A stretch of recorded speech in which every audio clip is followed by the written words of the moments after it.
அனைவருக்கும் வணக்கம். விழித்தமிழா சேனலை தொடர்ந்து ஆதரவு தரும் உள்ளவர்களுக்கு நன்றி. புதிதாக பார்க்கக்கூடிய நண்பர்கள் அனைவரும் இந்த காணொளியை தொடர்ந்து பாருங்கள். சப்ஸ்கிரைப் பண்ணுங்க, பெல் பட்டனை பிரஸ் பண்ணுங்க. உங்கள் மேலான எண்ணங்களையும் கருத்துக்களையும் கீழே பதிவிடுங்கள். இப்போ முக்கியமாக ஒரு செய்தி என்ன கேட்டிங்கனாக்கா, புஷி ஆனந்த் அவர்கள் தவக தொண்டர்களுக்கு மிக எச்சரிக்கை கொடுத்திருக்கிறார். எச்சரிக்கை ஏன் எதிர்ப்பு என்பதற்காகவும் தவக தொண்டர்கள் தாக்கப்பட்டதாக ஒரு விவகாரம் சர்ச்சை எழுப்பியிருக்கிறது. எதுக்காக தாக்கப்பட்டார்கள் என்பதையும், சேலம் மாவட்டத்தில் நாளை நடைபெறுகின்ற தவ கூட்டத்தில் ஏற்படைய முன்னேற்பாடுகள் குறித்தும் அவருடைய நடவடிக்கைகளும் இந்த காணொலியில் பார்க்கிறோம். தவக பொதுச் செயலாளர் புஷி ஆனந்த் அவர்கள் எதற்காக இருக்குன்னு கேட்டிங்கனாக்கா, திருவண்ணாமலை மாவட்டம் வந்தவாசியில் மாவட்ட செயலாளர் கிழக்கு மாவட்ட செயலாளர் இருக்கக்கூடிய உதயகுமார் அவர்கள் மிகப்பெரிய ஒரு இடையூறை கொடுத்திருக்கிறார். என்ன இடையூறு எதுக்கு ஏன்னு கேட்டிங்கனாக்கா, தன்னுடைய பிறந்த நாள் விழாவை தனியாக ஒரு அரங்கில் அமைத்தோ இல்லை அவர் வீடு இல்லை அமைத்தோ ஒரு குறிப்பிட்ட நாள் அமைத்து கொண்டாடுவதில் எந்த தவறுகள் இல்லை. ஒவ்வொருவரும் சிறப்பாக தன்னுடைய பிறந்த நாளை மகிழ்ச்சியாக கொண்டாடுகிறார்கள் என்பதில் அதேபோல் அவர்கள் கொண்டாடுகிறது என்பது மாற்றுக்கருத்தில்லை. ஆனால் அவர்கள் செய்து மிகப்பெரிய அட்ராசிட்டி பொதுமக்களுக்கு இடையூறு தகவல் நடந்தது என்பதுதான் மிகப்பெரிய குற்றச்சாட்டாக எழுப்புகிறது. இவர்களிடம் இருக்க சாலையில் ஊர்வலமாக செல்கிறது, பைக்கில் ஊர்வலம் செய்கிறது, சவுண்டு சத்தம் அங்குள்ள இடர்கள் இருக்கிறது, கார்களை கூட்ட நெரிசலை உண்டாக்குவது, சத்தம் இடுவது மட்டுமில்லாமல் வானவேடிக்கையில் வெட்டி வெட்டி வெடிப்பது, பெரிய வால் கத்தி வச்சுக்கொண்டு ஒரு ஷோ காட்டுவது, பெரிய மாலைகளை வைத்து கிரேன் வைத்து நடுவர் சாலை வைத்து மாலை அணிவிப்பது, இது போன்ற தொடர்ந்து மக்களை இடையூறு செயல்களை செய்து கொண்டிருக்கிறார்கள் அந்த மாவட்ட செயலாளர்கள். இது இப்போ மட்டுமல்ல, ஏற்கனவே ஒரு கட்சி ஆரம்பித்து முதலாக கட்சி ஆரம்பித்த பிறகு மாவட்ட பொறுப்பு கொடுத்த பிறகு இதே வேலை தொடர்ந்து அவர்கள் சாலைகளும் கிரேன் மூலமாக மாலை வைத்து பிற மாலை வைத்து மிகப்பெரிய அட்ராசிட்டி, இவர்கள் தான் பிறந்தநாள் கொண்டாடுவது போலையும், இவர்கள் தான் பெரிய கிண்ண சாதனை படைத்தவர்களையும், பல ஆண்டுகாலமாக உழைத்தவர்களுக்கு கட்சியில் உழைத்தவர்களுக்கு பெரிய பொறுப்பு கொடுத்து அதை மகிழ்ச்சி கொண்டாடுவது போலையும், அதை எங்கே தனிப்பட்ட முறையில் கொண்டாடட்டும், பொதுமக்கள் இடையூறு தரமாட்டோம், அது பெரிய மாலை கொண்டாடுகிறார் என்றால் கட்சி ஆரம்பிக்கிறது ஒரு பொறுப்புக்காகவே இந்த மாரி அட்ராசிட்டி பண்ணுகிறான்னு சொன்னால், அதிகாரத்தை வர்க்கத்து வந்தால் பணம் கொடுத்து போனால் இவர் எல்லை மீறி போவார்கள் என்பதுதான் இப்போ தெரிகிறது. இதனால தான் காவல்துறையர்கள் கடுமையாக எச்சரிக்கை இருக்கிறது. பொதுமக்கள் இடையூறு தரவர்கள் செய்யக்கூடாது என்பதற்கு இவர் உதாரணம் தொடர்ந்து செய்து கொடுக்கிறார்கள். இதனால தான் புஷி ஆனந்த் அவர்கள் எச்சரிக்கை கொடுத்துருக்காரு. இந்த எச்சரிக்கை கொடுத்தாலும் ஒருபோதும் கட்டுக்கடங்காத கூட்டம். அவர் எச்சரிக்கை எல்லாம் நீங்கள் தொடர்ந்து எத்தனை கட்சி கூட்டங்கள் போட்டாலும் எத்தனை அறிவுரை கொடுத்தாலும் அதை கட்டுக்கடங்காத தற்கூரி கூட்டம் என்பதை நம்ம தொடர்ந்து நம்ம அம்பலப்படுத்தி கொண்டு இருக்கிறோம். அதை நீங்கள் என்ன சொன்னாலும் மரமண்டல ஏறாது. பக்குவமற்ற கூட்டம், நிதானமற்ற கூட்டம், மூளை இல்லாத கூட்டம், எதற்கு ஒரு ரசிகனை விஜய் ஒரு கட்சியை தேர்ந்தெடுக்கிறோம்னு தெரியாத கூட்டம், எதிர்கால சக்தனை பற்றி அறியாத கூட்டம் இந்த கூட்டம். அதுக்கு நீங்கள் என்ன பாடம் எடுத்தாலும் விளங்காது. அதனால தான் அவர்கள் இந்த போன்ற ஒரு பொதுமக்களை நம்ம அரசியல் எதுக்கு வந்திருக்க வேண்டும் தெரியாமல் பொதுமக்களுக்கு சேவை செய்ய வேண்டும் அந்த எண்ணம், பொதுமக்களுக்கு இடையூறு தரக்கூடாது என்பதை நாளைக்கு ஆட்சியில் வந்தால் அந்த மக்களுக்கு அவர்கள் சிந்திக்க தோன்றி விடுவார்கள். இப்போயோ அராஜகமாக செய்கிறார்களே, இடையூறு தருகிறார்கள், அதிகாரத்தை எனக்கு மக்களை அவர்களே நினைக்க வருவார்கள். நீங்கள் உங்களுடைய செயல்பாடுகள் அது என்பது கண்கூட தெரிகிறது. நீங்கள் உங்களுக்கு ஒருபோதும் மக்களை தேர்ந்தெடுக்க மாட்டார்கள் என்பது இந்த காலம் தெரிகிறது நமக்கு. சரி, ஓகே. இப்போ நீங்கள் ஒருத்தர் அட்ராசிட்டி பண்ணுறீங்க, அதில் எச்சரிக்கை கொடுத்துருக்காங்க. எச்சரிக்கை கொடுத்தா நீங்கள் ஃபாலோ பண்ண போகிறதில்ல. சரி, தெரிந்தாலும் சரி தான், ஓகே. மறுபடியும் இன்னொரு பிரச்சனை பார்த்தீங்கன்னாக்கா, சென்னை பாரிமுனையில் தவக தொண்டர்கள் ரசிகர்கள் தங்களுடைய சர்வே 2020 சர்வேல போயிருக்காங்க. எந்தெந்த வாக்கு நிலவரம் எப்படி இருக்குது, தளபதிக்கு வெற்றி வருமா, இல்லை எத்தனை % வாக்கு விழுது, சர்வே எடுக்க சென்றிருக்கிறார்கள். உங்கள் சர்வே எடுக்க சென்ற சூழ்நிலையில் அங்கேயே திமுக குண்டர்களால் தாக்கப்பட்டிருக்கார்கள்.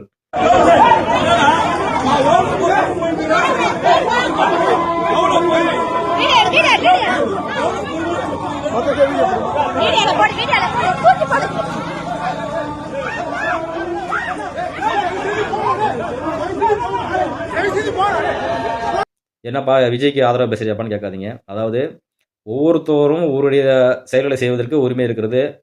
அது சொல்லியிருக்கோம். இடைவெளி கொடுத்தால் தான் காவல்துறை புகார் அளிக்க நடவடிக்கை எடுப்பார்கள். நம்ம இந்த சர்வே எடுக்கிறதே நம்ம ஏற்றுக்கொள்ள முடியாத விஷயம். இதுக்கு அப்புறம் சொல்கிறேன். நாங்கள் இந்த சூழ்நிலை தான் இவருக்கு அங்கே போகும்போது தான் நடக்கும்போது இவர்களுக்கு சாதகமாக இருக்கும்போதோ இது கூட தவறான செய்தியில் பரப்புவார்கள். நாளைக்கு விஜய்க்கு தான் ஆதரவு அதிகம் சொல்வார்கள், தீம் குறைவார்கள் கூட. இதன் மூலம் மக்கள் சிலை பரவும் போது மக்கள் அங்கே வாக்கு போடுவார்கள். இது நமக்கு பின்னடைவாக போகும் என்று அவருடைய முரண்பாடு எடுக்கிறது, சண்டை சச்சரவு வருது, கலர் உண்டாகிறது. இதனால் அங்கிருந்த தாக்குவர்கள் அடித்து விளையாட்டவர்களாக நிறுத்தப்படுகிறார்கள் என்பது ஒரு செய்திக்கு பார்க்க முடியுது. இதனால தான் விஜய் அவர்கள் எங்கள் தகவல்களை கண்டிக்க முடிந்தது மிக கண்டனத்துக்குரியது. திமுக பயம் வந்து விட்டது, மக்கள் எங்களுக்கு பேராவது இருக்கிறது, தெரிந்து விடுங்க மகா பயந்துருக்கார் கடந்திருக்கார். உங்கள் கண்டனம் எல்லாம் என்னங்க ஐயா? அறிக்கை மட்டும் தாங்க ஐயா கண்டனம். போராட்டத்திலே போராட போகிறீங்களா? இப்போ வலைதள கம்ப்ளைண்ட் கொடுங்க போயிட்டு நடவடிக்கை எடுக்கணுங்களா? அது எவ்வளோ கொடுத்தாலும் எடுக்க மாட்டாங்க தெரியும். இப்போ ஆளுநர் சேர்த்து கூட எடுக்க மாட்டாங்க. நீங்க கண்டனம் எதுக்குறீங்க? இது எல்லா பிரச்சனையும் கண்டனம் அறிக்கை தான் விட்டுட்டுருக்கீங்களா? நீங்க களத்துல இல்லங்கிறது தெரியும். இப்பவும் அதே வித்தையா காட்டி விட்டுருக்கிறீங்க. சரிங்களா? இப்ப இன்னொரு விஷயம் சொன்னோம் பார்த்தீங்களா? பார்த்தீங்கன்னா, இந்த சர்வே ஏன் எடுக்கக்கூடாதுன்னு சொல்றீங்க பார்த்தீங்கன்னா, அதாவது ஒரு தேர்தல் என்பது ஒரு கட்சி அரசியல் செய்கின்ற செயல்பாடுகள் குறித்து, அந்த மக்கள் 5 ஆண்டுகளோட ஒரு ஆட்சியில் இருக்கக்கூடிய செய்யக்கூடிய செயல்களை பார்த்து, அவங்க என்ன செய்கிறார்கள்? ஏது செய்கிறார்கள்? மக்களுக்கு சரியான இருக்கிறதா? இல்ல மக்களுக்கு துன்பத்தை அளிக்கிறாங்களா? அது மக்கள் அறிவார்கள். எது பயன்பெறுகிறார்கள்? எது இடையூறாக இருக்கிறது அறிவார்கள். அப்ப அதை பொறுத்து தான் தேர்தலில் மக்கள் பிரதிபலிக்க வேண்டும். அது மட்டும் இல்லாமல் இதுக்கு என்ன பண்றாங்க? சர்வே எல்லாம் எடுக்காம, அவங்களே என்ன செய்றாங்க? ஒரு கட்சியும் பொதுக்கூட்டம் அடிக்கடி மேடை போடுறாங்க, பிரச்சாரம் பண்றாங்க, வாக்கு சேகரிக்கிறாங்க. அதிலே தில்லாலங்கடிலாம் பண்றாங்க. அதெல்லாம் பண்ணி தான் என்ன பண்றாங்க? மக்களோட வாக்க பெறணும். ஆனால் இந்த சர்வேங்கிறது என்ன பண்றதுன்னா, இந்த சர்வேங்கிற தனியார் நடக்கிறது, இல்ல கட்சி சார்ந்த ஊடகங்கள் எடுக்கிறது, இது போன்ற இடத்துல செய்திகள போட்டு, இந்த கட்சிக்கு இத்தனை பெர்சன்டேஜ் காமிக்கும்போது, இந்த கட்சி தான் அதிக பெர்சன்ட் காமிக்கும்போது, அப்ப என்ன பண்ண மக்கள் நிலையில இந்த கட்சிக்கு அதிகமான பெர்சன்ட் இருக்குது. அப்ப நம்ம இதுக்கு வாக்கு போட்டா ஜெயிச்சுருவாங்களே. இந்த மற்ற கட்சிக்கு போட்டா ஒரு சில வாக்கு தோத்துருவாங்களே. அப்ப போட்டு வீணடிக்க முடியுமா? நாளைக்கு இந்த ஆட்சி இவங்க வந்து ஒன்றாக செய்ய மாட்டாங்களே. நம்ம சுற்றங்கிற சார்ந்த கட்சி தலைவர்லாம் பார்க்குறாங்களே. அப்ப நம்ம தோற்கடிக்கப்பட்டா நாளைக்கு ஏதாச்சும் உதவி செய்வார்களா? அப்படின்ற மனநிலை உருவாக்குவதற்கு அதிக பிரச்சனை காண்பதெல்லாம் மக்கள் மனநிலையை மாற்றுவது. இந்த மாற்றுவதன் மூலம் அவர்களுக்கு வெற்றி வாய்ப்பு எல்லாம் உருவாக்குறார்கள். ஆனா இதுவரை கடந்த எல்லா தேர்தல்களிலும் இந்த சர்வே எல்லாம் தோல்வி அடைந்திருக்கிறது. அவரு ஏன்னா ஆளுங்கட்சிக்கு ஆதரவாக போடுவார்கள். மீடியாக்களுக்கு தேவை பணம். அதை செய்வார்கள். அது குணம். சரிங்களா? அத ஒண்ணும் பண்ண முடியாது. ஆனா மக்கள் தான் சிந்திக்க வேண்டும். இந்த சர்வே முற்றிலும் இதற்காக தடை செய்யணும்னு சொல்றது இதுக்காக தான் சொல்றோம் நம்ம. சர்வேவை இந்த அரசோ அல்லது நீதிமன்றமோ இதுக்கு சரியான பொதுநல வழக்கு எடுத்து நடக்க வேண்டும். சர்வே என்பது இந்த தேர்தல் என்பது மிக மிக முக்கியமான ஒன்று. 5 ஆண்டு காலத்துக்கு வந்து மக்கள் எடுக்கிற மிகப்பெரிய ஆயுதம். அந்த ஆயுதத்தை சரியாக பயன்படுத்த வேண்டும் என்று சொன்னால் மக்களை சிந்தித்து வாக்களிக்க வேண்டும். இதான் அண்ணன் சீமான் அவர்கள் சொல்கிறார். ஒவ்வொரு நாடுகளிலும் இந்த மாரி ஊழ தெரு தெருவ கும்பிடு கூணப்போடு போட்டு கை கால புடிச்சு கால விட்டு ஓட்டு கேட்கல. அங்க இருக்கிற தலைவர்கள் பொதுமேடை போட்டு ஒன்று இப்போ பேசுகிறார்கள். செய்திக்கு தான் வருகிறது. படிப்பார்ந்த மக்கள் அவர்களுக்கு சின்னமும் கிடையாது. என் நம்பர் தான் இருக்கிறது. அதை மட்டும் தேர்ந்தெடுத்து வாக்களிக்கிறார்கள் சொல்றாங்க. இங்க எல்லா பல கோடிகளை இறைச்சி தேர்தல் பிரச்சாரம் செஞ்சு எல்லாம் செஞ்சு இவ்வளோ அட்டூழியம் பண்ணி தான் ஜெயிக்கிறார்கள். இதுவே ஜனநாயகத்தில இது ஒரு தோல்வியான முறை தான் தெரிகிறது. இந்த சூழ்நிலை அதுதான் நம்ம வந்து இந்த கணிப்புங்கிறது அந்த வந்து ஏற்றுக்கொள்ள முடியாத ஒன்று விஷயம். இருந்தாலும் இப்ப இருக்கிற நடைமுறை அராஜகத்தில பண்றாங்கன்னா, வேற வழி இல்லாம இத சர்வே எடுக்கலாம். ஒவ்வொரு கட்சியும் எடுக்கும்போது தன்னை முன்னிறுத்துவதற்காக, ஆட்சி அதிகாரத்தை பெற வேண்டும் என்பதற்காக இது போன்ற குறுக்கு வழிகளை செய்தார்கள் என்பது அப்பட்டமாக தெரியும். தேர்தல் முடிவுகள் வரும்போது ஒரு தேர்தலினுடைய சர்வே முடிவுகள் தோல்வியுற்று என்பது நம்ம எல்லாம் செய்திகள கண்கூடா பார்க்கின்ற ஒரு விஷயமா இருக்கின்றது. இந்த சூழ்நிலையில தான் ஆனா பொதுச் செயலாளர் அவர்கள் செங்கோட்டையன் அவர்கள்லாம் சொல்கிறார். எங்க கட்சி வந்து ரூ. 1 காசு கூட கொடுக்க மாட்டோம். ரூ. 1 காசு கொடுக்காம கூடுற கூட்டம். அப்படின்னு சொல்றாரு. இந்த ஒரு கூட்டத்த நான் இதுவரை பார்த்தே கிடையாது. அப்படியே பிரமிக்கிறாரு. அதிமுகல இருக்கும்போது பிரமிக்காதவங்க இப்ப பிரமிக்கிறாரு. ஒரு வீட்ல விஜய் இருக்காரு இப்படிலாம் பேசுறீங்க. எந்த காசு கொடுக்க மாட்டோம், பணம் கொடுக்க மாட்டோம். மற்ற கட்சிகள்ல தான் பொருள குடுக்குறாங்க, பணத்த குடுக்குறாங்க என்று கட்சி நிர்வாகிகள் சொல்றாங்க. ராஜபவன் கூட சொல்றாரு. ரூ. 5 விசிலுக்கு நீங்க பயப்படுறீங்களா? அ அவர் சொல்கிறார். அப்படி சொல்லுகிற இந்த கட்சி தான் இவர்களும் அதே திராவிட நீட்சியை தான் திருட்டுகளை செய்து கொண்டிருக்கிறார்கள். வருமானத்துறை பணியாற்றக்கூடிய அருண்ராஜ் அவர்கள் பொதுச் செயலாளர் அவர்கள் திருச்செங்கோட்டில் வந்து அவர் போட்டியிடுகிறார். அந்த போட்டியிடுகிற தொகுதியில பார்த்தீங்கன்னா, இந்த வருமானத்துறையில் கொள்ளையடிக்கப்பட்ட பணம், வருமானத்துறை பணியாற்றும்போது அடிச்ச பணங்கள் எல்லாம் இப்போ வெளியேறி வருது என்று மக்கள் சொல்கிறார்கள். அங்கேயும் இலவச அட்டி, பாத்திரம் என்பது போல் அங்கேயும் கொடுத்து, இது போன்ற திராவிட வேலை செய்து கொடுக்கிறார்கள். இவர்கள் வந்து எப்படி சரியான அரசியலை உருவாக்குவார்கள்? சரியான இந்த மக்கள் வாக்களிக்கிற மக்கள் எப்படி நல்ல கட்சி என்று வாக்களிப்பார்களா? இந்த இலவசம் நம்பி வாக்களிப்பார்களா? குடுக்குற கையில பொருட்கள வாங்கி கொண்டு எதுக்காக வாக்களிப்பார்கள் என்பதை நீங்க கண்கூடா பார்க்க தான் போறீங்க. இவருடைய செயல்பாடுகளை இலவசமாக இவர்களும் அதிக விலையை பொருளை அள்ளி பரிசுகளை வில்லி வீசுகிறார்கள். இந்த அள்ளி பொருட்களை வீசிக்கொண்டு மக்கள் வழிமறித்த வாக்கை அள்ளி துரத்தி விடாதீர்கள் என்பதாக தான் இந்த காணொலியில் நம்ம பேசுகிறோம்.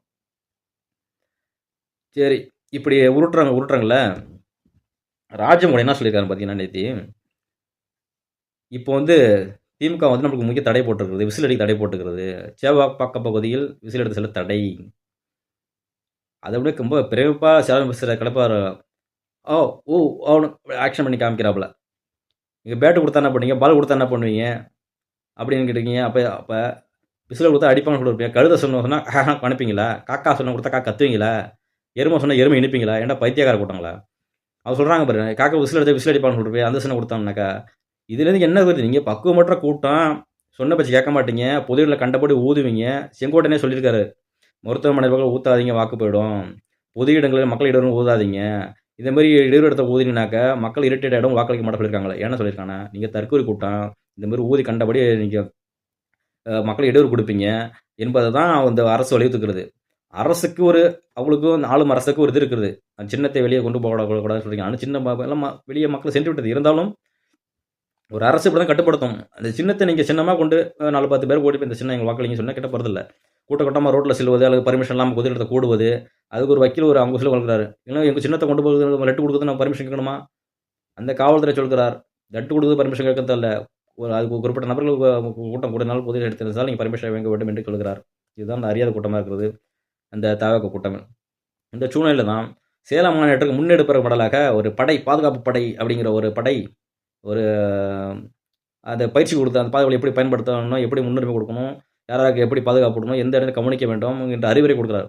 இந்த அறிவுரைகளை பார்த்தீங்கன்னா மிலிட்டரி ராணுவ படை கொடுக்கறத விட தண்ணி கொடுக்கக்கூடாது, பத்திரம் போகக்கூடாது, அங்கே நேரக்கூடாது, இங்கே நேரக்கூடாது, கட்டுப்படாகணும், முடியுமா முடியாதா, இதை நீங்கள் உங்களால் முடியுமா? அது கடவுளே, 6 மணி 8 மணி நிற்கணும், 6 மணி நேரம் 2 பேஜாக வச்சிங்க, 3 பேஜாக வச்சிங்க, ஒரு பேஜுக்கு நிற்க வைங்க, அடுத்த பேஜுக்கு விட்டு சாப்பாடு கூட இடையில கொடுங்க. அப்படி ஒரு கொடுக்காம 8 மணி நேரம் எங்கேயும் போகக்கூடாது, இங்கேயே வெயில நிற்கணும். என்னடா அங்கே நின்றுக்கிட்டே நான் மனுஷன் தானே, அவனுக்கு மயக்கம் வந்து உழுது சுருண்டு வந்தால் என்ன பண்ணுவீங்க? பாதுகாப்பு படையாக இருந்தால் மனுஷன் வந்தால் மீற அவனுக்கு பசிக்காதான் பாத்ரூம் வராதா? என்ன கட்டுப்பாடு இது? வெயில நிக்கணும், நிப்பியா? 5 மணி நேரம் இல்ல 6 மணி நேரம் தளபதிக்காக நிப்பவா? தண்ணி குடிக்க முடியாது, சாப்பாடு சாப்பிட முடியாது, ஸ்ட்ரென்த்தா இருப்பியா?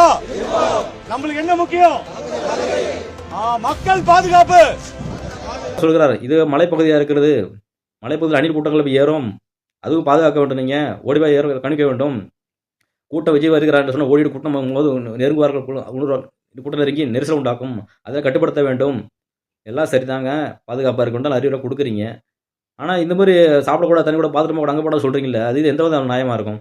இதுதான் இது இனிமேல் காமெடியாக இருக்குது. சரி, இந்த உலகில் ஒடுங்கப்படுங்க.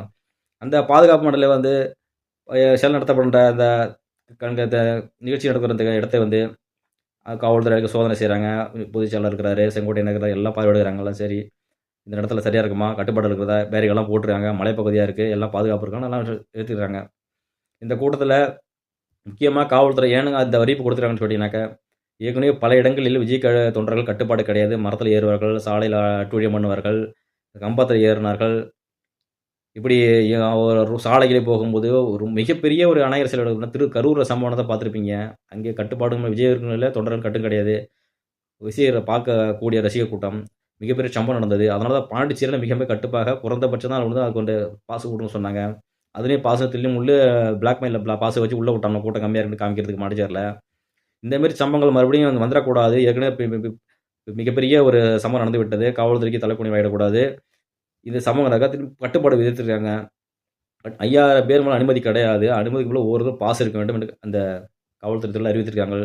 இதை மீறக்கூடாது. அதே மாதிரி விஜய் தரப்பில் என்ன சொல்லியிருக்காங்கன்னு பார்த்தீங்கன்னாக்கா, இங்கே வரக்கூடிய கூட்டத்தில் வரக்கூடிய தொண்டர்களோ கட்சி நிர்வாகிகளோ பொறுப்பாளர்களோ யாரும் சரி, கர்ப்பிணி பெண்களும் வரக்கூடாது, குழந்தைகள் ஆசிரியக்கூடாது, முதியோர்கள் யாரும் வரக்கூடாது என்று அறிவித்திருக்கிறார்கள்.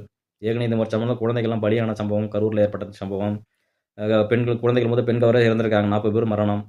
அது வந்து உலக மிகப்பெரிய செய்தியாக மாறுகின்றது.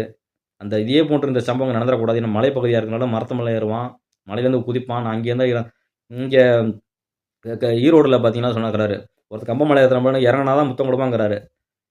இறங்கினா தான் முத்தம் கொடுப்பாங்கிறான். அவன் கோரிக்கை வைக்கிறான் இறங்குறான்னு. அப்போ விஜய்க்கு அங்கேயும் கோரிக்கை வச்சுட்டு அங்கே இருக்கிற மலை மேலே ஏறிக்கிட்டு கோரிக்கை வைப்பான், தலைவரே எனக்கு இதை செய்யுங்க, நீங்கள் இதை வாக்கு கொடுங்கம்பான். அப்போ தான் இறங்குவான்பான். அங்கேயும் அதே செய்யும், இல்லைன்னா அங்கேயும் அவன் குதிப்பான். அங்கே என்ன நடக்க சம்பவம் தெரியல. இப்படி நாளை நடைபெற்ற சம்பவத்தை இன்றைக்கி நடக்கிறது. நாளைக்கு கூட்டம் நடைபெற்று அவங்க என்ன பேச போகிறாங்க, என்ன வச்சு வரும்போது தரமான சம்பவம் சாட்டையில் இருக்குது. அதை நம்ம பார்க்கலாம். ஏன்னா ஒரு விஜய் நடத்தக்கூடிய கொதிக்கூட்டங்களும் அவருடைய பேச்சுகளும் அவருடைய செயல்பாடுகள் எல்லாம் காமெடியாக இருக்குது, அறிவுபூர்வகம் இல்லை, ஒரு பொழுதுபோக்காக இருக்கிறது என்பது தெரியுது. அதனால் சாட்டைப்பட்ட பொழந்து எடுக்கிறார். இதனால் கூட கதறி கொண்டிருக்கிறது. நாளை சம்பவத்தை பிறகு ஒரு நல்ல காணொலியை சாட்டையில் பார்த்து நம்மளும் என்ஜாய் பண்ணுவோம். நன்றி, வணக்கம்.